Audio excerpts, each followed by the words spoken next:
गुरुर्ब्रह्मा गुरुर्विष्णु गुरुर्देवो महेश्वरा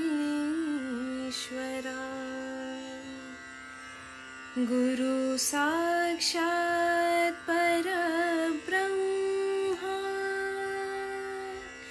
तस्मै श्री गुरुवे नमः। तस्मै श्री गुरुवे नमः। ಎಲ್ಲರಿಗೂ ನಮಸ್ಕಾರ. ಡಾಕ್ಟರ್ ಸರ್ವಪಲ್ಲಿ ರಾಧಾಕೃಷ್ಣನ್ನವರ 133ನೇ ಜನ್ಮ ದಿನಾಚರಣೆ ಅಂಗವಾಗಿ ಕುಷ್ಟಗಿ ತಾಲೂಕು ಮಟ್ಟದ ಶಿಕ್ಷಕರ ದಿನಾಚರಣೆ 2021 ದಿನಾಂಕ 5/9/2021ರಂದು ಗುರುಭವನ ಕುಷ್ಟಗಿಯಲ್ಲಿ ಸರಳ ಸುಂದರವಾಗಿ ನೆರವೇರಿತು. ಈ ಒಂದು ಕಾರ್ಯಕ್ರಮದಲ್ಲಿ ಅಧ್ಯಕ್ಷತೆಯನ್ನು ಮಾನ್ಯ ಶ್ರೀ ಅಮರೇಗೌಡ ಪಾಟೀಲ್ ಬಯ್ಯಾಪುರ್ ಮಾನ್ಯ ಶಾಸಕರು ಕುಷ್ಟಗಿ ಇವರು ವಹಿಸಿಕೊಂಡಿದ್ದರು. ಹಾಗೂ ಮುಖ್ಯ ಅತಿಥಿಗಳಾಗಿ ಮಾನ್ಯ ಶ್ರೀ ಸಿದ್ದೇಶಂ ಮಾನ್ಯ ತಹಶೀಲ್ದಾರರು ಹಾಗೂ ದಂಡಾಧಿಕಾರಿಗಳು ಕುಷ್ಟಗಿ ಹಾಗೂ ಡಾಕ್ಟರ್ ಜಯರಾಮ್ ಚವ್ಹಾಣ್ ಶಿಕ್ಷಕರ ದಿನಾಚರಣೆ ಸಮಿತಿಯ ಅಧ್ಯಕ್ಷರು ಹಾಗೂ ಕಾರ್ಯನಿರ್ವಹಣಾ ಅಧಿಕಾರಿಗಳು ತಾಲೂಕ್ ಪಂಚಾಯತಿ ಕುಷ್ಟಗಿ ಇವರು ವಹಿಸಿಕೊಂಡಿದ್ದರು. ಹಾಗೂ ಕ್ಷೇತ್ರ ಶಿಕ್ಷಣಾಧಿಕಾರಿಗಳಾಗಿರ್ತಕ್ಕಂಥ ಶ್ರೀಯುತ ಚನ್ನಬಸಪ್ಪ ಮಗ್ಗದಿವರು ಈ ಒಂದು ಸಮಾರಂಭದ ಕಾರ್ಯದರ್ಶಿಗಳಾಗಿ ಅವರು ಸ್ಥಾನವನ್ನು ಅಲಂಕರಿಸಿಕೊಂಡಿದ್ದರು. ಅದೇ ತೆರನಾಗಿ ವಿವಿಧ ಸಂಘದ ಸಂಸ್ಥೆಗಳ ಪದಾಧಿಕಾರಿಗಳು ಹಾಗೂ ನೌಕರ ಸಂಘದ ಪದಾಧಿಕಾರಿಗಳು, ತಾಲೂಕಾ ಪ್ರಾಥಮಿಕ ಶಾಲಾ ಶಿಕ್ಷಕರ ಸಂಘದ ಪದಾಧಿಕಾರಿಗಳು ಹಾಗೂ ಎಲ್ಲ ಜನಪ್ರತಿನಿಧಿಗಳು ಅವರ ಸಮ್ಮುಖದಲ್ಲಿ ಈ ಒಂದು ಕಾರ್ಯಕ್ರಮ ಶ್ರೀಮತಿ ವೀಣಾ ಸೊನ್ನಾದ್ ಹಾಗೂ ಸಂಗಡಿಗರು ಇವರ ಪ್ರಾರ್ಥನೆಯೊಂದಿಗೆ ಹಾಗೂ ಶ್ರೀ HD ನದಾಫ್ ದೈಹಿಕ ಶಿಕ್ಷಣ ಶಿಕ್ಷಕರು ಸರ್ಕಾರಿ ಪ್ರೌಢಶಾಲೆ ಚಳಗಿಯರ ಇವರ ರೈತಗೀತೆ ಒಂದು ಹಾಡಿನಲ್ಲಿ ಹಾಗೂ ಎಲ್ಲ ಗಣ್ಯ ಮಹನೀಯರ ಪುಷ್ಪಾರ್ಪಣೆಯನ್ನು ಡಾಕ್ಟರ್ ಸರ್ವಪಲ್ಲಿ ರಾಧಾಕೃಷ್ಣನವರ ಭಾವಚಿತ್ರಕ್ಕೆ ಮಾಡುವುದರ ಮೂಲಕ ಶ್ರೀಶೈಲ್ ಸೋಮನಕಟ್ಟಿ BRC ಕೋಆರ್ಡಿನೇಟರ್ ಕುಷ್ಟಗಿ ಇವರ ಸ್ವಾಗತ ಭಾಷಣದೊಂದಿಗೆ ಪ್ರಾಸ್ತಾವಿಕ ನುಡಿಗಳನ್ನು ಮಾನ್ಯ ಶ್ರೀ ಚನ್ನಬಸಪ್ಪ ಮಗ್ಗದ್ BO ಕುಷ್ಟಗಿ ಇವರು ಮಾತನಾಡಿ ಮುಖ್ಯ ಅತಿಥಿಗಳ ಒಂದು ಹಿತನುಡಿಗಳನ್ನು ಶ್ರೀ ಸಿದ್ದೇಶಂ ತಹಶೀಲ್ದಾರರು ಕುಷ್ಟಗಿ ಇವರು ಕೂಡ ಮಾತನಾಡಿದರು. ಹಾಗೂ ವಿಶೇಷ ಉಪನ್ಯಾಸವನ್ನು ಡಾಕ್ಟರ್ K ಶರಣಪ್ಪ ಸಹಶಿಕ್ಷಕರು ಬಾಲಕಿಯರ ಪದವಿ ಪೂರ್ವ ಕಾಲೇಜು ಕುಷ್ಟಗಿ ಇವರು ಮಾತನಾಡಿದರು. ಬನ್ನಿ ಹಾಗಾದರೆ ಹೇಗೆಲ್ಲ ಕಾರ್ಯಕ್ರಮ ನೆರವೇರಿತು, ಏನೆಲ್ಲ ಮಾತಾಡಿದರು ಅನ್ನೋದನ್ನು ವಾಸ್ತವಿಕ ರೀತಿಯಲ್ಲಿ ಇದ್ದ ಹಾಗೆ ನಿಮ್ಮ ಮುಂದೆ ಸಾದರಪಡಿಸುತ್ತಿದ್ದೇನೆ. Thank you.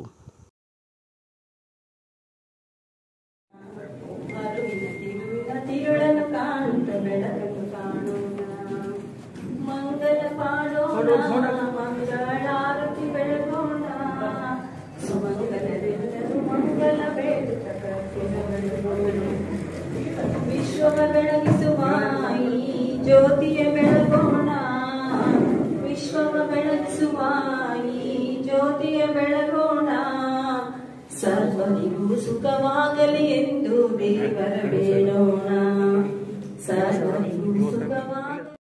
ತನುಜಾತೆ ಜಯ ಹೇ ಕರ್ನಾಟಕ ಮಾತೆ, ಜಯ ಸುಂದರ ನದಿವನಗಳ ನಾಡೆ, ಜಯ ಹೇ ರಸ ಋಷಿಗಳ ಬೀಡೆ, ಜೈ ಭಾರತ ಜನ.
सतो मा सद्गमय तमसो मा ज्योतिर्गमय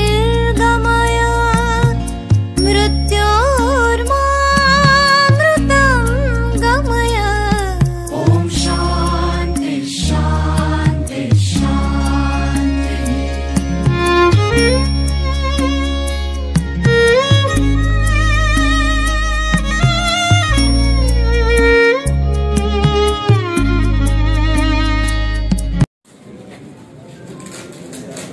ತಾಲೂಕಿನ ಎಲ್ಲ ಶಿಕ್ಷಕರಿಗೆ ಉಚಿತವಾಗಿ ಗುರುತಿನ ಪತ್ರಗಳನ್ನ ನೀಡತಕ್ಕಂತ ಈ ಒಂದು ಸಮಾರಂಭದಲ್ಲಿ ಸಾಂಕೇತಿಕವಾಗಿ ಗುರುತಿನ ಪತ್ರಗಳನ್ನ ಹೀಗೆ ನಾವು ಮಾಡಿಕೊಳ್ಳುತ್ತೇವೆ ಎನ್ನುವಂತ ಒಂದು ಆಶ್ವಾಸನೆಯ ಒಂದು ಗುರುತಿನ ಪತ್ರವನ್ನು ಕೂಡ ಈ ಸಂದರ್ಭದಲ್ಲಿ ಮಾನ್ಯ ಶಾಸಕರು ಹಾಗೂ ಮಾನ್ಯ ಪಿಒ ಸಾಹೇಬರು ಮತ್ತು ಮಾನ್ಯ ತಹಶೀಲ್ದಾರ್ ಸಾಹೇಬರು ಯುವ ಸಾಹೇಬರು ಆದಿಯಾಗಿ ರಾಜ್ಯ ಸರ್ಕಾರಿ ನೌಕರರ ಸಂಘದ ಅಧ್ಯಕ್ಷರು ಕೂಡ ಈ ಸಂದರ್ಭದಲ್ಲಿ ಉಪಸ್ಥಿತರಿದ್ದಾರೆ. ಅವರೊಂದಿಗೆ ಕಾರ್ಯಕ್ರಮದಲ್ಲಿ ಸಾಂಕೇತಿಕ ಚಾಲನೆ ನೀಡತಕ್ಕಂತ ಸರ್ವರಿಗೂ ತುಂಬ ಹೃದಯದ ಅಭಿನಂದನೆಗಳನ್ನ ಈ ಸಂದರ್ಭದಲ್ಲಿ ನಾವೆಲ್ಲರವರಿಗೆ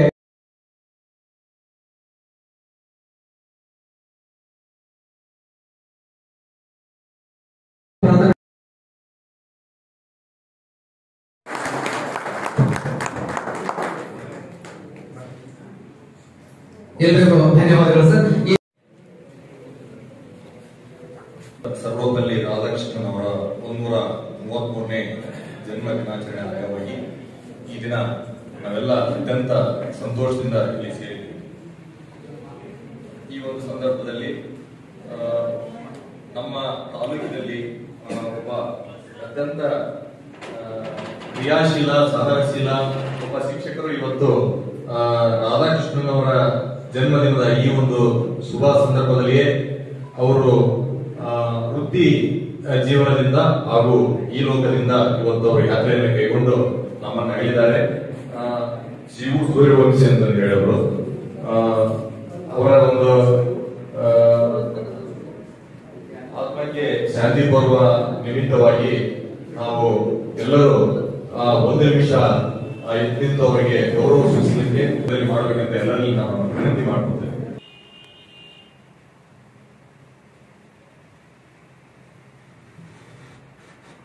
ಡಾಕ್ಟರ್ ಸರ್ವಪಲ್ಲಿ ರಾಧಾಕೃಷ್ಣನ್ ಅವರ 133ನೇ ಜಯಂತಿಯನ್ನು ಈ ದಿನ ನಾವು ಅತ್ಯಂತ ಸಂಭ್ರಮದಿಂದ ಆಚರಣೆ ಮಾಡ್ತೇವೆ. ಅಂದ್ರೆ ನಮಗೆ ವಿದ್ಯೆ ಕಲಿಸಿದ ಗುರು, ಸಂಸ್ಕಾರ ಹೇಳಿದ ಗುರು, ಸಮಾಜದಲ್ಲಿ ಬದುಕಲಿಕ್ಕೆ ಮೌಲ್ಯಗಳನ್ನು ತಿಳಿಸಿಕೊಟ್ಟಿರ್ತಕ್ಕಂತಹ ಗುರುವಿನ ಶಿಕ್ಷಕರ ದಿನಾಚರಣೆಯನ್ನು ಮಾಡಬೇಕೆನ್ನುವಂಥದ್ದು ಡಾಕ್ಟರ್ ರಾಧಾಕೃಷ್ಣನ್ ಅವರ ಉದ್ದೇಶವಾಗಿತ್ತು. ಅವರ ಒಂದು ಉದ್ದೇಶದಂತೆ, ಅವರ ಒಂದು ಕನಸಿನಂತೆ ಈಗ 133ನೇ ಜಯಂತಿಯನ್ನು ನಾವು ಆಚರಣೆ ಮಾಡುತ್ತೇವೆ. ಈ ಒಂದು ಜಯಂತಿಯಲ್ಲಿ ಮತ್ತು ಈ ವೇದಿಕೆಯಲ್ಲಿ ಆಸೀನರಾಗಿ ನಮಗೆಲ್ಲ ಮಾರ್ಗದರ್ಶನ ನೀಡಿರುವಂತಹ ಹಾಗೂ ನಮ್ಮ ಇಲಾಖೆ ಹಾಗೂ ಶಿಕ್ಷಣದ ಬಗ್ಗೆ ವಿಶೇಷವಾಗಿರ್ತಕ್ಕಂತಹ ಮುತುವರ್ಜಿ ಮತ್ತು ಕಾಳಜಿಯನ್ನು ವಹಿಸುವಂತಹ ಹಿರಿಯರಾಗಿರುವಂತಹ ಹಾಗೂ ನಮ್ಮ ಕ್ಷೇತ್ರದ ತಾಲೂಕಿನ ಶಾಸಕರಾಗಿರುವಂತಹ ಹಾಗೂ ಮಾಜಿ ಸಚಿವರಾಗಿರುವಂತಹ ಸನ್ಮಾನ್ಯ ಶ್ರೀ ಅಮರೇಗೌಡ ಬಯ್ಯಾಪುರ ಪಾಟೀಲ್ ಸಾಹೇಬ್ರೆ, ಹಾಗೆಯೇ ನಮ್ಮ ತಾಲೂಕಿನ ದಂಡಾಧಿಕಾರಿಗಳು ಹಾಗೂ ಯುವಕರು ಹಾಗೂ ಅತ್ಯಂತ ಕ್ರಿಯಾಶೀಲ ಅಧಿಕಾರಿಗಳಾಗಿರುವಂತಹ ಹಾಗೂ ನಮ್ಮ ಪೂರ್ವಾಶ್ರಮ ಶಿಕ್ಷಣ ಇಲಾಖೆಯಿಂದ ಇವತ್ತು ನಮ್ಮ ತಾಲೂಕಿನಲ್ಲಿ ತಹಸೀಲ್ದಾರ್ ಆಗಿ ಕೆಲಸ ಮಾಡುವಂತಹ ಸನ್ಮಾನ್ಯ ಶ್ರೀ ಸಿದ್ದೇಶ್ ಸರ್ ಅವರೇ, ಹಾಗೆಯೇ ಮತ್ತು ವಿಶೇಷವಾಗಿ ನಮ್ಮೆಲ್ಲ ಕೆಲಸಗಳಿಗೆ ಸಹಕಾರ ನೀಡುವಂತಹ ಸನ್ಮಾನ್ಯ ಶ್ರೀ ಡಾಕ್ಟರ್ ಜಯರಾಮ್ ಸರ್ ಅವರೇ, ಹಾಗೂ ಈ ವೇದಿಕೆ ಮುಂಭಾಗದಲ್ಲಿ ಕೂತಿರುವಂತಹ ನಮ್ಮ ಎಲ್ಲ ಪತ್ರಕರ್ತ ಮಿತ್ರರೇ, ಹಾಗೂ ಈ ಒಂದು ಕಾರ್ಯಕ್ರಮದಲ್ಲಿ ಅಂಗಡಿಯವರೇ, ಕಳಕಮಲ್ಲೇಶ್ ಭೋಗಿ ಅವರೇ, ಯಮನಪ್ಪ ಚೂರಿ ಅವರೇ, ಶಾಕೀರ್ ಬಾಬಾ ಅವರೇ, ಮಾಂತೇಶ್ ಜಾಲಿಗಡ್ ಅವರೇ, ಹಾಗೂ ಈ ಒಂದು ಕಾರ್ಯಕ್ರಮದಲ್ಲಿ ಪ್ರತ್ಯಕ್ಷವಾಗಿ ಪರೋಕ್ಷವಾಗಿ ಭಾಗಿಯಾಗಿರುವಂತಹ ಮತ್ತು ಸಹಕಾರ ನೀಡುವಂತಹ ಎಲ್ಲ ಗಣ್ಯರೇ, ಹಾಗೂ ನಮ್ಮ ತಾಲೂಕಿನ ಎಲ್ಲ ಪ್ರಾಥಮಿಕ ಶಾಲೆಯ ಮುಖ್ಯ ಗುರುಗಳೇ, ಹಾಗೂ ನಮ್ಮ ತಾಲೂಕಿನ ಎಲ್ಲ ಶಿಕ್ಷಕ ಬಂಧುಗಳೇ, ಶಿಕ್ಷಕರನ್ನ ನಾವು ಈ ಒಂದು ಸಭೆಯೊಳಗೆ ಅಥವಾ ಈ ಒಂದು ಕಾರ್ಯಕ್ರಮದಲ್ಲಿ ಭಾಗವಹಿಸುವಂತೆ ನಾವು ಕಾರ್ಯಕ್ರಮವನ್ನು ಹಮ್ಮಿಕೊಂಡು ಬಹಳಷ್ಟು ಅದ್ದೂರಿಯಾಗಿ ಮಾಡ್ತೇವೆ. ಆದ್ರೆ ಈ 2 ವರ್ಷದಿಂದ ಈ ಒಂದು ಕರೋನಾ ಸಾಂಕ್ರಾಮಿಕ ರೋಗ ಎಲ್ಲ ಕಡೆ ಬಹಳಷ್ಟು ಹರಡುತ್ತಿರುವುದರಿಂದ ಈ ಒಂದು ಕಾರ್ಯಕ್ರಮವನ್ನು ಸರ್ಕಾರದ ಒಂದು ಮಾರ್ಗಸೂಚಿಯಂತೆ SOP ಅನುಸಾರವಾಗಿ ಬಹಳಷ್ಟು ಸಂಕ್ಷಿಪ್ತವಾಗಿ ಮತ್ತು ಸರಳವಾಗಿ ಆಚರಣೆ ಮಾಡ್ತಿದೆ. ಅನುಕೂಲತೆಯನ್ನು ಅನುಭವಿಸುವಂತಹ ಸಂದರ್ಭಗಳು ಒದಗಿ ಬಂದಿವೆ.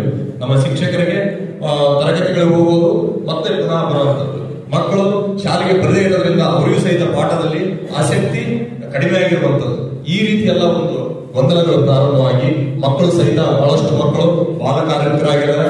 ಎಷ್ಟೋ ಮಕ್ಕಳು ನಮ್ಮ ತಾಲೂಕಿನಲ್ಲಿ ಆಗದೇ ಇದ್ರೂ ಸಹಿತ ಬೇರೆ ಕಡೆಗೆಲ್ಲ ಬಾಲ್ಯ ವಿವಾಹಗಳಾಗಿದ್ದಾವೆ. ಹೀಗೆ ಸಾಮಾನ್ಯವಾಗಿ ಬಹಳಷ್ಟು ಸಾಮಾಜಿಕ ಒಂದು ತೊಂದರೆಗಳು ಸಹಿತ ಆಗಿರುವಂತಹ ಸನ್ನಿವೇಶಗಳು ಈ 2 ವರ್ಷದಲ್ಲಿ ನಡೆದಿವೆ.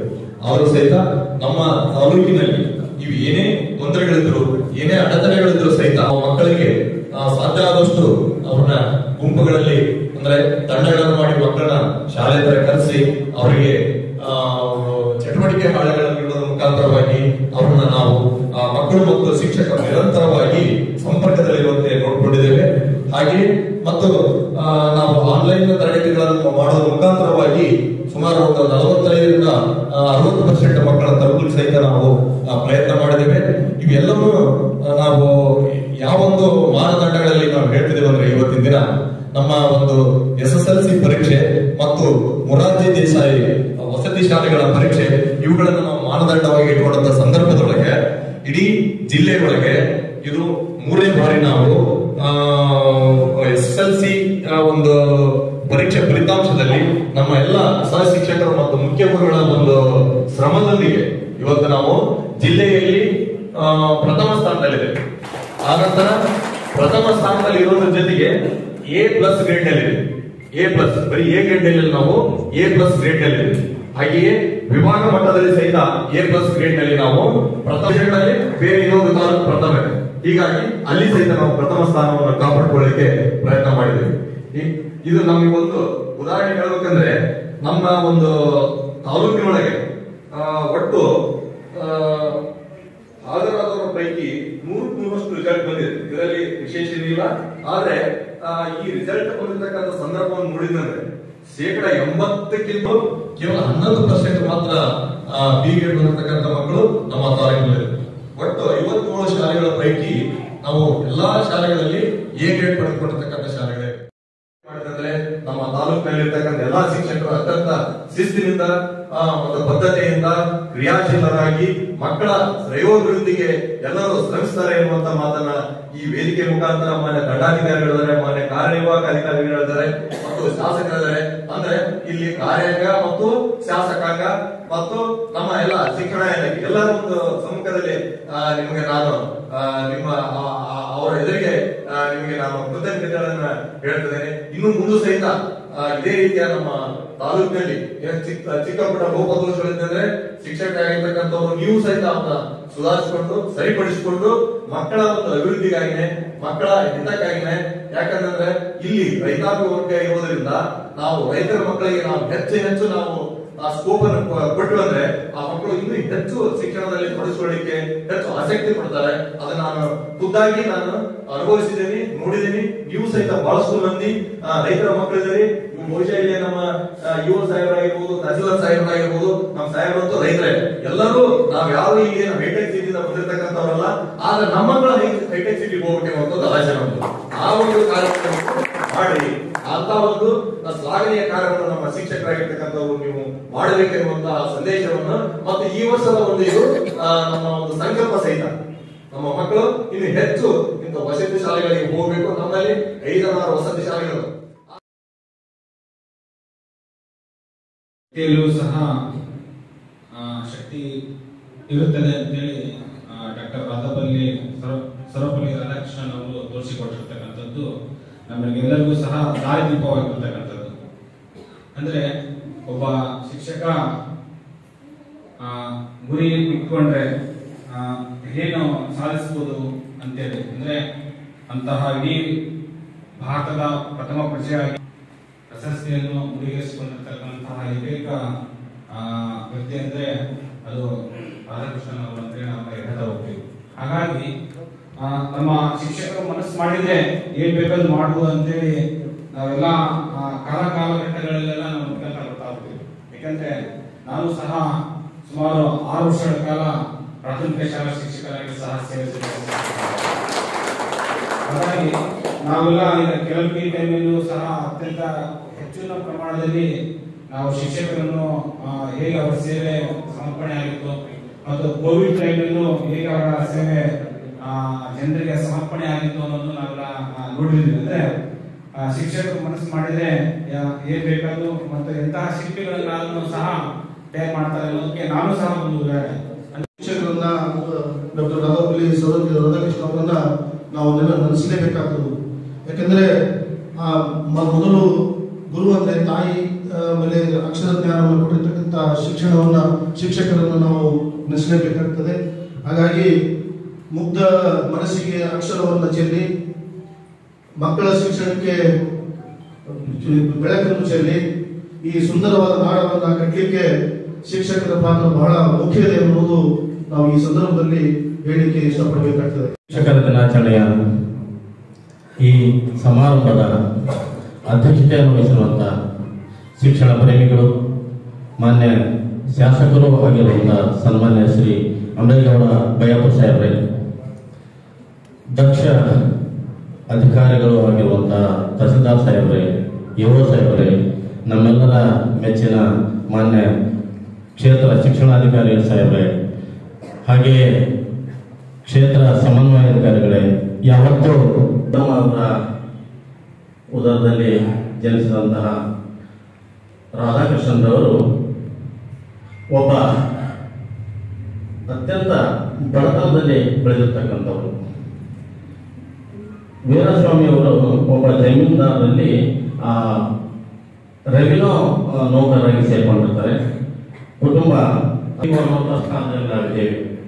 ಹಾಗಾಗಿ ಈ ದಿನವನ್ನು ನಾವು ಗುರುಗಳಾದಂಥವರು ಆತ್ಮಾವಲೋಕನ ಮಾಡಿಕೊಳ್ಳಬೇಕಾದ ದಿನ ಅನ್ನುವಂತಹ ಮಾತನ್ನು ಇಲ್ಲಿ ಹೇಳೋದಕ್ಕೆ ಇಷ್ಟಪಡ್ತಾ ಇದ್ದೀನಿ.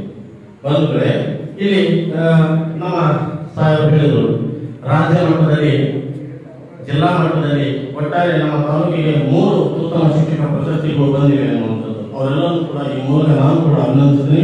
ಹಾಗೆಯೇ ನಿವೃತ್ತರಾಗಿರ್ತಕ್ಕಂತಹ ಶಿಕ್ಷಕರಿಗೂ ಕೂಡ ಅಭಿನಂದನೆಗಳನ್ನ ಹೇಳೋದ್ರ ಮೂಲಕ ಈ ಕೋವಿಡ್ ಸಂಕಷ್ಟದ ಸಂದರ್ಭದಲ್ಲಿ ಗುಣಾತ್ಮಕ ಶಿಕ್ಷಣವನ್ನು ನಾವು ಕಲಿಸಬೇಕಾದ್ರೆ, ಮಕ್ಕಳಿಗೆ ಕಲಿಕೆಯನ್ನ ನಾವು ತಲುಪಿಸಬೇಕಾದ್ರೆ ನಾವು ಏನ್ ಮಾಡಬೇಕಾಗಿದೆ ಅನ್ನುವಂತ ಮಾತನ್ನು ನಾವು ನೋಡಿದಾಗ ಬಹಳಷ್ಟು ತೊಂದರೆ ಇದೆ. ಇದೊಂದು ಸವಾಲು ನಮಗೆ.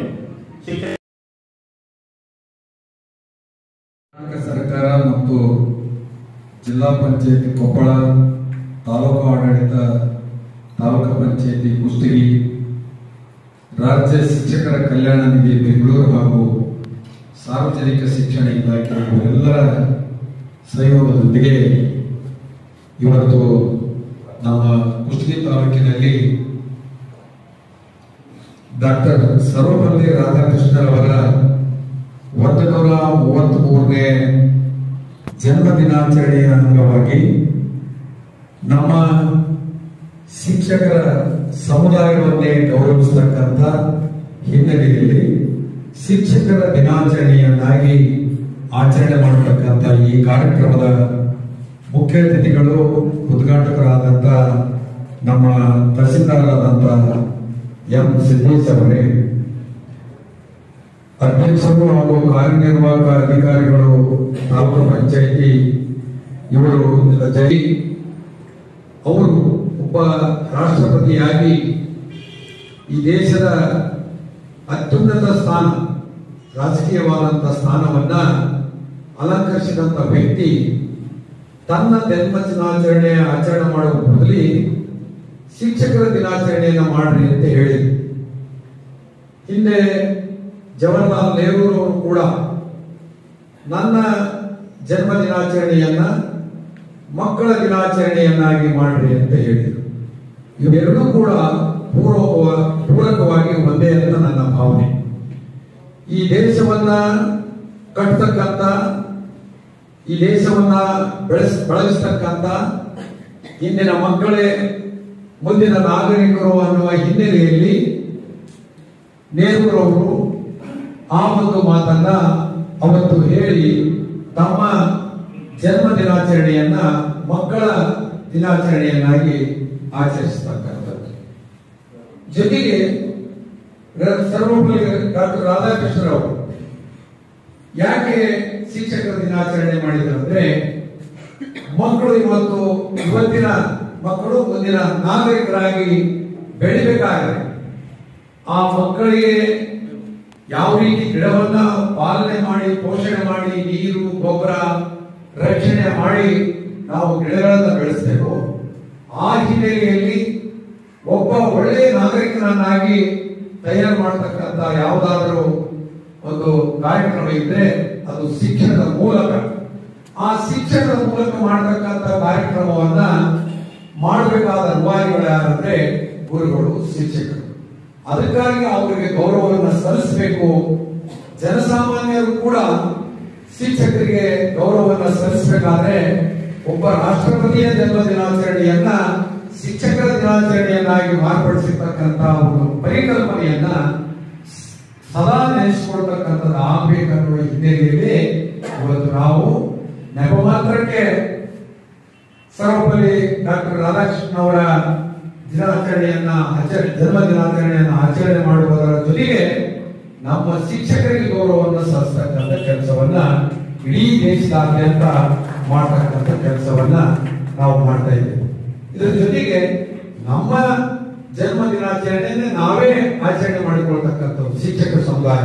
ಅದಕ್ಕಾಗಿ ಇವತ್ತು ನಿಮ್ಮದು ಬೇರೆ ಬೇರೆ ದಿನಾಂಕ ಇದ್ರೂ ಕೂಡ ಇವತ್ತು ಶಿಕ್ಷಕರಾಗಿ ನೀವು ಇವತ್ತೇ ನಿಮ್ಮ ಜನ್ಮ ದಿನಾಚರಣೆಯನ್ನ, ಎಲ್ಲರೂ ಹುಟ್ಟುಹಬ್ಬ ಆಚರಣೆ ಮಾಡಿದ್ದೇವೆ ನಾವು. ಆ ಹುಟ್ಟುಹಬ್ಬವನ್ನ ಇವತ್ತು ಆಚರಣೆ ಮಾಡುವುದರ ಜೊತೆಗೆ ನಮ್ಮ ಕರ್ತವ್ಯ ಪ್ರಜ್ಞೆಯನ್ನು ಕೂಡ ನಾವು ಬೆಳೆಸಿಕೊಳ್ಬೇಕು ಅನ್ನೋದನ್ನ ಇಲ್ಲಿ ತಿಳಿದುಕೊಳ್ಬೇಕಾದಂತ ಒಂದು ಸಂದರ್ಭ. ಅದಕ್ಕಾಗಿ ಈಗಾಗಲೇ ಶಿಕ್ಷಕರ ಬಗ್ಗೆ, ಶಿಕ್ಷಕರ ಕರ್ತವ್ಯದ ಬಗ್ಗೆ ಇವೆಲ್ಲ ಬಹಳಷ್ಟು ತಿಳ್ಕೊಂಡಿರ್ತೀವಿ. ಅದರಲ್ಲಿ ನಮ್ಮ ತಹಸೀಲ್ದಾರ್ ಅವರು ಮಾತನ್ನು ಹೇಳಿದ್ರು, ನೀವೆಲ್ಲ ಅತ್ಯಂತ ಪ್ರತಿಭಾನ್ವಿತರು ಅಂತ. ಯಾಕೆ ಆ ಮಾತನ್ನು ಹೇಳಿದ್ರೆ ಅಂದ್ರೆ, ಇವತ್ತು ಶಿಕ್ಷಕರು ಎಲ್ಲ ರಂಗಗಳಲ್ಲಿ ಇರ್ತಾರೆ, ಎಲ್ಲ ಆಯಾಮದಲ್ಲಿ ಇರ್ತಾರೆ. ಆದ್ರೆ ನಾವು ಸರ್ಕಾರದವರು ಶಿಕ್ಷಕರನ್ನ ಆಯ್ಕೆ ಮಾಡಬೇಕಾದಂತ ಸಂದರ್ಭದಲ್ಲಿ ಕ್ರಿಮಿನಲ್ ಇರ್ತಕ್ಕಂಥ ಒಂದು ವರ್ಗವನ್ನ ಇವತ್ತು ಸರ್ಕಾರ ಯಾವೇ ಪ್ರಾಥಮಿಕ ಶಾಲೆಯಿಂದ ಹಿಡಿದು ನಾವು ಯೂನಿವರ್ಸಿಟಿಗೆ ಆಯ್ಕೆ ಮಾಡಬೇಕಾದಂತ ಸಂದರ್ಭದಲ್ಲಿಯೂ ಕೂಡ ನಿಮ್ಮನ್ನ ಅತ್ಯಂತ ಪ್ರತಿಭಾನ್ವಿತರನ್ನ ಗುರುತಿಸಿ ಆಯ್ಕೆ ಮಾಡತಕ್ಕಂಥ ಹಿಂದೊಂದು ಕಾಲ ಇತ್ತು. ಯಾಕಂದ್ರೆ ನಮ್ಮ ರಾಯಚೂರು ಜಿಲ್ಲೆಯ ಒಬ್ಬ ಶಿಕ್ಷಣಾಧಿಕಾರಿಯಾಗಿರ್ತಕ್ಕಂಥ MP ಜಾಲಿ ಅಂತ ಹೇಳಿದ್ರೆ, ನಾವು ನ್ಯೂಸ್ ಕೇಳಿರ್ಬೋದು, ನಾವ್ ಯಾರು ನೋಡಿಲ್ಲ. ಅವರು ಯಾವ ಊರಿಗೆ ಶಾಲೆ ಕೇಳ್ತಾರ ಆ ಊರಿಗೆ ಹೋಗಿ ನಿಮ್ಮೂರಾಗ ಯಾರಾದ್ರೂ 7ನೇ ಕ್ಲಾಸ್ ಓದಿದಾರ ಅಂತವರಿಗೆ ಶಿಕ್ಷಕರ ನೇಮಕಾತಿ ಆದೇಶವನ್ನ ಅಲ್ಲೇ ಕೈಬರದಿಂದ ಕೊಟ್ಟು ಬರ್ತಕ್ಕಂಥ ಒಂದು ಕಾಲ ಇತ್ತು. ಆ ಕಾಲದಲ್ಲಿ ಆ ಊರಾಗ ಸಿಗಲಿಲ್ಲ ಬಾಕಿ ಊರಾಗ ಅಂತ ಕೇಳ್ತಿದ್ರು. ಅಂದ್ರೆ ಸಮೀಪದಲ್ಲಿ ನಡ್ಕೊಂಡ ಬಂದು ಪಾಠ ಮಾಡಿ. ಯಾಕಂದ್ರೆ ಇವತ್ತಿನ ವಾಹನ ಸೌಕರ್ಯ ಆಗಲಿ, ರಸ್ತೆ ಸೌಕರ್ಯ ಆಗಲಿ ಏನೂ ಕೂಡ ಇರಲಿಲ್ಲ ಅವತ್ತು. ಅಂದ್ರೆ ಅವತ್ತಿಗೆ ಶಿಕ್ಷಣಕ್ಕೆ ಬೆಲೆ ಕೊಡ್ತಕ್ಕಂಥ ಸಂದರ್ಭದಲ್ಲಿ ನಾವು 7ನೇ ತರಗತಿ ಪಾಸ್ ಆದಂತ ಒಬ್ಬ ವ್ಯಕ್ತಿಯನ್ನ ನಾವು ಶಿಕ್ಷಕನನ್ನಾಗಿ ಮಾರ್ಪಡಿಸಿ ಅವರಿಗೆ ಗೌರವ ಕೊಡ್ತಕ್ಕಂಥ, ಅವರು ಕೂಡ ಅಷ್ಟೇ ಗೌರವಪೂರ್ವಕವಾಗಿ ಆ ಒಂದು ವೃತ್ತಿಯನ್ನ ಸ್ವೀಕಾರ ಮಾಡತಕ್ಕಂಥದ್ದು. ಆದ್ರೆ ಇವತ್ತು ಕಾಲ ಬದಲಾದಂತೆ, ನಮ್ಮ ಶಿಕ್ಷಣದ ಮಟ್ಟ ಹೆಚ್ಚಾದಂತೆ, ನಾವು ಮುಂದುವರೆದಂತೆ ಇವತ್ತು ನಮ್ಮ ಪರಿಸ್ಥಿತಿ ಮೊದಲ SSLC ಆದವರು, ಆಮೇಲೆ PUC ಆದವರು, D.Ed ಆದವರು, ಮುಂದಿನ ದಿನಮಾನದಲ್ಲಿ ಏನು ಈ ರಾಷ್ಟ್ರೀಯ ಶಿಕ್ಷಣ ನೀತಿ ಒಂದು ವೇಳೆ ಪೂರ್ಣ ಪ್ರಮಾಣದಲ್ಲಿ ಇಂಪ್ಲಿಮೆಂಟ್ ಆದ್ರೆ ನಾವೆಲ್ಲರೂ ಕೂಡ ಪದವಿ ಓದಿದಂತವರು 1ನೇ ತರಗತಿ ಓದಿ ಕಲಿಸ್ತಕ್ಕಂಥ ಕಾಲ ಕೂಡ ಸ್ವಲ್ಪದಲ್ಲೇ ಬರ್ತಕ್ಕಂಥದ್ದಾಗ್ತದೆ. ಯಾಕಂದ್ರೆ ಈಗ ನಾವು 30 ಮಕ್ಕಳನ್ನು ತಗೊಳ್ತೀವಿ, ಯಾವ ರೀತಿ ಆಯ್ಕೆ ಮಾಡ್ತೀವಿ, ಒಳ್ಳೆ ರೀತಿನ ಆಯ್ಕೆ ಮಾಡ್ತೀವಿ, ಲಾಟ್ರಿ ಮೂಲಕ ಮಾಡ್ತೀವಿ, ಎಲ್ಲರ ಸಮಕ್ಷ ಮಾಡ್ತೀವಿ, ಕಾನೂನು ಪ್ರಕಾರನೇ ಮಾಡಿರ್ತೀವಿ. ಅದರಿಂದ ಕೆಲವು ಮಕ್ಕಳಿಗೆ ಅದರಲ್ಲಿ ಹೆಚ್ಚಿನ ಬುದ್ಧಿಮಟ್ಟ ಇರ್ತಕ್ಕಂಥವ್ರು ಇದರಿಂದ ವಂಚಿತರಾದಾಗ ಅವರಲ್ಲಿ ಕೀಳಿರಿಮೆ ಬೆಳೀತಕ್ಕಂಥದ್ದಾಗುತ್ತೆ. ನಾನೇನ್ ತಪ್ಪು ಮಾಡಿದಮ್ಮ, ನನಗೆ ಯಾಕೆ ಮಾತನಾಡ್ತಕ್ಕಂಥದ್ದು, ಅವ್ರು ಓದ್ತಕ್ಕಂಥದ್ದು, ಅವ್ರು ಉತ್ತರ ಕೊಡ್ತಕ್ಕಂಥದ್ದು, ಅವರಲ್ಲಿರ್ತಕ್ಕಂಥ ಒಂದು ನೈಪುಣ್ಯತೆಯನ್ನು ನೋಡಿದಾಗ ಇವರು ನಮ್ಮ ಮಕ್ಕಳೇ ಅನ್ನುವ ಒಂದು ಸಂಶಯ ನಮಗೆ ಮೂಡುತ್ತದೆ. ಅಂದ್ರೆ ನಿಮ್ಮ ಮಕ್ಕಳೇ, ನೀವೇ ಕಲಿಸಿದಂತವ್ರು ಅವರು, ಆದ್ರೆ ನೀವು ಹೆಚ್ಚು ಪರಿಶ್ರಮ ಪಟ್ಟರೆ ನಿಮ್ಮ ಎಲ್ಲಾ ಮಕ್ಕಳು ಕೂಡ ಅದೇ ರೀತಿ ಆಗ್ಬೋದು. ಇವತ್ತು ನಮ್ಮಲ್ಲಿರ್ತಕ್ಕಂಥ ಬಹುತೇಕ ಮೊರಾರ್ಜಿ ಶಾಲೆಗಳು ಪರಿಶಿಷ್ಟ ಜಾತಿ ಮತ್ತು ಪರಿಶಿಷ್ಟ ವರ್ಗಕ್ಕೆ ಸೇರಿರ್ತಕ್ಕಂಥವು. ಇವತ್ತು ಇಲ್ಲಿ ಕಿತ್ತೂರಾಣಿ ಚೆನ್ನಮ್ಮ ಶಾಲೆ ಇರ್ಬೋದು, ಅನುಸಾಗರದಲ್ಲಿ ಇರ್ಬೋದು, ಇನ್ನು ನಮ್ಮ ಇನ್ನೊಂದು ಶಾಲೆ ದಾವಣಗೆರೆಯಲ್ಲಿದೆ. ಈ ರೀತಿ ಶಾಲೆಗಳಲ್ಲಿ ನೀವು ಅದೇ ವರ್ಗಕ್ಕೆ ಸೇರಿರ್ತಕ್ಕಂಥ 75% ಮಕ್ಕಳು ಇರ್ತಾರೆ. ಆದ್ರೆ ಅವರಲ್ಲಿರ್ತಕ್ಕಂಥ ಒಂದು ಪ್ರತಿಭೆಯನ್ನು ನೋಡಿದಾಗ ನಾವು ನೀವು ಕೂಡ ಆಶ್ಚರ್ಯಚಕಿತರಾಗತಕ್ಕಂಥ ಹಿನ್ನೆಲೆಯಲ್ಲಿ ಆ ಮಕ್ಕಳು ಇವತ್ತು ಬೆಳೆದಿದ್ದಾವೆ. ಅದಕ್ಕೆ ನಾವು ಯಾವ ವ್ಯಕ್ತಿ ಯಾವ ಮಗು ಕೂಡ ಈ ಒಂದು ಶಿಕ್ಷಣದಲ್ಲಿ ಅದು ದಡ್ಡ ಇದೆ ಆ ಮಗು ಅನ್ನೋದನ್ನ ತೆಗೆದು ಹಾಕ್ತಕ್ಕಂಥದ್ದಾಗಬೇಕು. ಆ ಪರಿಸರದ ಮೂಲಕ ನಾವು ಇವತ್ತು ಇಷ್ಟು ಬೆಳೆಯಲಿಕ್ಕೆ ಕಾರಣ ಆಗಿದೆ. ಸಮಾಜದಿಂದ ನಾವು ಇಷ್ಟೆಲ್ಲ ಬೆಳೆಯಲಿಕ್ಕೆ ಕಾರಣರಾಗಿದ್ದೇವೆ. ಅದೇ ರೀತಿ ಆ ಮಕ್ಕಳು ಅಂತ ಪರಿಸರ ಅಂತ ಸಮಾಜದಿಂದ ಬೆಳೆದು ಮುಂದೊಂದು ದಿನ ಇವತ್ತೀಗಾಗಲೇ ನಮ್ಮ ತಾಲೂಕಿನಲ್ಲೇ ಒಬ್ಬರು IAS ಗ್ರೇಡಿನಲ್ಲಿ ಪಾಸ್ ಆಗಿರ್ತಕ್ಕಂಥ ನಿಮ್ಮ ಕೈಯಲ್ಲಿ ಅನೇಕ ಶಿಕ್ಷಕರು ಬಂದಿದ್ರು. ಅವರಿಗೆ ನಾವು ಇಲ್ಲಿ ಸನ್ಮಾನ ಮಾಡ್ತಕ್ಕಂಥ ಸಂದರ್ಭದಲ್ಲಿ ಯಾರು ಅವರಿಗೆ ಪ್ರಾಥಮಿಕ ಶಾಲೆ, ಹೈಸ್ಕೂಲು, ಮೊರಾರ್ಜಿ ಶಾಲೆ ಈ ರೀತಿ ಶಿಕ್ಷಣವನ್ನು ಕೊಟ್ಟಿರ್ತಕ್ಕಂಥ ಶಿಕ್ಷಕರು ಆ ವ್ಯಕ್ತಿಗೆ ನಾವು ಆ ಕಲ್ಯಾಣ ಮಂಟಪದಲ್ಲಿ ಸನ್ಮಾನ ಮಾಡತಕ್ಕಂಥ ಸಂದರ್ಭದಲ್ಲಿ ಬಂದು ಮುಂದಿನ ಸಾಲಿನಲ್ಲಿ ಕೂತಿದ್ರು ಶಿಕ್ಷಕರು. ಅವರ ಮೊಗದಲ್ಲಿ ಇಂಥ ಒಂದು ಮಂದಹಾಸ ಇತ್ತು. ನನ್ನ ಶಿಕ್ಷಕ ಈ IAS ಪಾಸ್ ಆಗಿರ್ತಕ್ಕಂಥ ಗಂದೂರು ವಿದ್ಯಾರ್ಥಿ IAS ಗ್ರೇಡ್ ಪಾಸ್, IRS ಒಂದು ಪಾಸ್ ಆಗಿದೆ ಅಂದ್ರೆ ಈಕ್ವಲೆಂಟ್ ಟು IAS IPS. ಆದ್ರೆ ಆ ಒಂದು ಮಾನಸಿಕ ಏನು ನೆಮ್ಮದಿ ಇದೆಯಲ್ಲ ಅದು ಯಾವ ವ್ಯಕ್ತಿಯೂ ನಿಮಗೆ ಕೊಡಲಾರ, ಎಷ್ಟು ದುಡ್ಡು ಕೊಟ್ಟರು ನಿಮಗೆ ಸಿಗಲಾರದು ಅಂತ ಒಂದು ಕೆಲಸ ನಿಮ್ಮಿಂದ ಆಗ್ತದೆ. ಅಂತದನ್ನ ನೀವು ರೂಢಿಸಿಕೊಳ್ತಕ್ಕಂಥದ್ದು ಆಗ್ಬೇಕು. ಇವತ್ತು ನಾವು ಒಂದು ಕಡೆ ಇವತ್ತು ಶಿಕ್ಷಕರ ವೇತನವನ್ನ ನೋಡಿದಾಗ ನಮ್ಮ ಸರ್ಕಾರ ಯಾವ ರೀತಿ ಅದನ್ನ ಯೋಚನೆ ಮಾಡ್ತದೆ ಅದಕ್ಕೆ ಸರಿಪಡಿಸ್ತಕ್ಕಂಥದ್ದಾಗಬೇಕು. ಸರ್ಕಾರ ಯಾವ್ಯಾವಕ್ಕೂ ನಾವು ಕೋಟಿಗಟ್ಟಲೆ ಸಾವಿರಾರು ಕೋಟಿಯನ್ನ ಇದನ್ನು ಮಾಡ್ತೀವಿ. ಆದ್ರೆ ಶಿಕ್ಷಣಕ್ಕೆ ಇತ್ತಿತ್ತಲಾಗಿ ಅದರಲ್ಲೂ ಪ್ರಾಥಮಿಕ ಮತ್ತು ಪ್ರೌಢ ಶಿಕ್ಷಣಕ್ಕೆ ಬಹಳಷ್ಟು ಕೊರತೆಯನ್ನ ಅನುಭವಿಸ್ತಕ್ಕಂಥದ್ದನ್ನ ನಾವು ನೋಡ್ತಾ ಇದ್ದೇವೆ.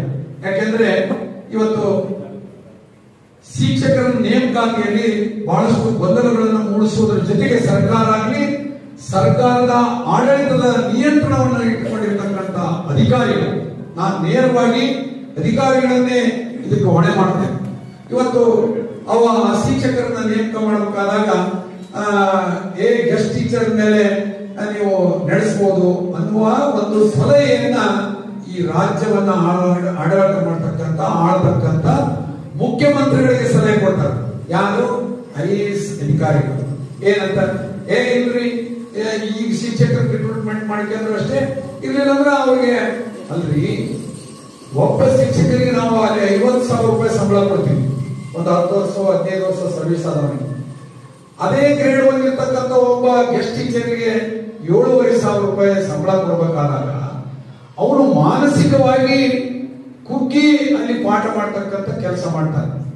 ಅದ್ರ ಜೊತೆಗೆ ಅವನು ಅಲ್ಲಿರ್ತಕ್ಕಂಥ ಶಿಕ್ಷಕ ಒಂದು 10 ವರ್ಷನೋ 15 ವರ್ಷನೋ ಶಾಲೆನ ಬಿಟ್ಬಿಟ್ಟಿರ್ತಾನೆ, ಪಾಠನ ಮಾಡಿರಲಿಲ್ಲ. ಅಲ್ಲ, ನಾನು ಅವ್ರ ಬಗ್ಗೆ ಅವಹೇಳನಕರವಾಗಿ ಮಾತನಾಡ್ತಕ್ಕಂಥದ್ದಲ್ಲ. ಆ ಸಂದರ್ಭ ಆ ಪರಿಸರ ಆ ರೀತಿ ಇರ್ತದೆ. ಅದಕ್ಕೆ ಶಿಕ್ಷಕರ ನೇಮಕಾತಿಯಲ್ಲಿ ಇವತ್ತು ಸರ್ಕಾರ ತೀವ್ರವಾಗಿ ಒಂದು ಗಮನ ಹರಿಸಿ ಆಯಾ ವರ್ಷದ ಶಿಕ್ಷಕರನ್ನ ತುಂಬತಕ್ಕಂಥ ಕೆಲಸ ಮಾಡುದು. ಇವತ್ತು ಯಾವ ರೀತಿ ನೀವು IAS ಅಧಿಕಾರಿಗಳನ್ನ IPS ಅಧಿಕಾರಿಗಳನ್ನ ಎಲ್ಲರ ನೀವು ಒಬ್ಬ DSP ನ ಇಲ್ಲಿ SP ಜಾಗದ ಕುಂದಿರ್ಸ್ರಪ್ಪ ನೋಡಮ್ಮ, ಕುಂದಿರ್ಸಿದ್ರೆ ಒಬ್ಬ ಜಿಲ್ಲಾಧಿಕಾರಿನ ತಹಶೀಲ್ದಾರ್ ತೆಗೆದೋಗಿ ಜಿಲ್ಲಾಧಿಕಾರಿ ಮಾಡ್ರಿ ನೋಡಮ್ಮ, ಯಾಕ IAS ಆಗಿರ್ಬೇಕಂತೀರಿ? ಹಂಗ ಪ್ರತಿಯೊಬ್ಬ ಶಿಕ್ಷಕರು ಕೂಡ ನಾವು ಬಹಳಷ್ಟು ಗೌರವ ಕೊಟ್ಟಿವಿ, ಬಹಳಷ್ಟು ಮಹತ್ವ ಕೊಡ್ತೀವಿ ಶಿಕ್ಷಣಕ್ಕ. ಶಿಕ್ಷಣವೇ ಶಕ್ತಿ. ಏನು ಶಕ್ತಿ? ಶಕ್ತಿನ ಇಲ್ಲ ಅದಕ್ಕೆ. ಈಗ ನೀವು ಶಕ್ತಿ ಎಲ್ಲಿ ಬರ್ಬೇಕಾದ್ರೆ ಪ್ರಾಥಮಿಕ ಹಂತದಿಂದ ಶಿಕ್ಷಣದ ಶಕ್ತಿ ಬರಬೇಕು. ನೀವು ಮುಂದುವರೆದ ಶಿಕ್ಷಣ ಎಲ್ಲರ ಇರ್ತಾರೆ, ಅದನ್ನ ಆನ್ಲೈನು ಆಫ್ಲೈನು ಪುಸ್ತಕ ಓದಿ ಪಡಿಬಹುದು.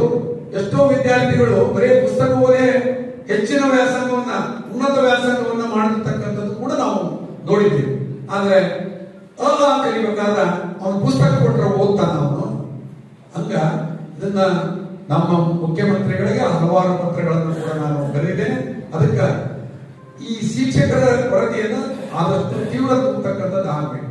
ಜೊತೆಗೆ ಹೈದರಾಬಾದ್ ಕರ್ನಾಟಕ ಬಹಳಷ್ಟು ಹಿಂದುಳಿದಿದೆ, ಅದಕ್ಕಾಗಿ 371J ಕೊಟ್ಟಿದ್ದೇವೆ ಅನ್ನುವ ಮಾತನ್ನ ಎಲ್ಲ ರಾಜಕಾರಣಿಗಳು ಮಾತಾಡ್ತೀವಿ, ನಾವು ಮಾತಾಡ್ತೀವಿ, ನಮ್ಮಲ್ಲಿರ್ತಕ್ಕಂಥ ಮಂತ್ರಿಗಳು ಮಾತಾಡ್ತಾರೆ, ನಮ್ಮಲ್ಲಿರ್ತಕ್ಕಂಥ ಶಾಸಕರು ಮಾತಾಡ್ತೀವಿ, ನಮ್ಮಲ್ಲಿರ್ತಕ್ಕಂಥ ಲೋಕಸಭಾ ಸದಸ್ಯರು ಮಾತಾಡ್ತೀವಿ.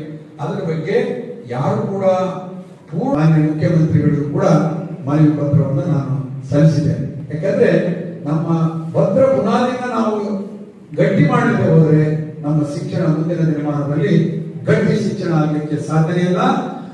ಕ್ರೀಮಿಲಿರ್ತಕ್ಕಂಥ ದೊಡ್ಡವರ ಮಕ್ಕಳು, ಯಾರು ನೌಕರದಾರ ಮಕ್ಕಳು, ಯಾರು ವಿದ್ಯಾವಂತರಿರ್ತಾರೆ ಅವರಷ್ಟೇ ಎಲ್ಲವನ್ನ ಪಡಿತಕ್ಕಂತ ಆಗತ್ತೆ. ಯಾಕಂದ್ರೆ ಒಳ್ಳೆ ಶಿಕ್ಷಣ ನೀವು ಕೊಡ್ಲಿಲ್ಲ ಅಂದ್ರೆ ಇಲ್ಲೇ SLCಗೆ ಬಹಳಷ್ಟು ಜನ ಡ್ರಾಪ್ ಔಟ್ ಆಗಿ ಮನೆ ಹೋಗ್ತಾರೆ. ಅದಕ್ಕೆ ಅದು ಆಗಬಾರ್ದು ಅನ್ನೋದೇ ಇವತ್ತು ನನ್ನ ಒಂದು ಮನಸ್ಸಿನ ಇಚ್ಛೆ. ಅದಕ್ಕಾಗಿ ನಾವು ಪ್ರತಿಯೊಬ್ಬರು ಕೂಡ ಒಳ್ಳೆ ಶಿಕ್ಷಣವನ್ನ ಕೊಡ್ಲಿಕ್ಕೆ ಪ್ರಯತ್ನವನ್ನ ಪಡೋಣ.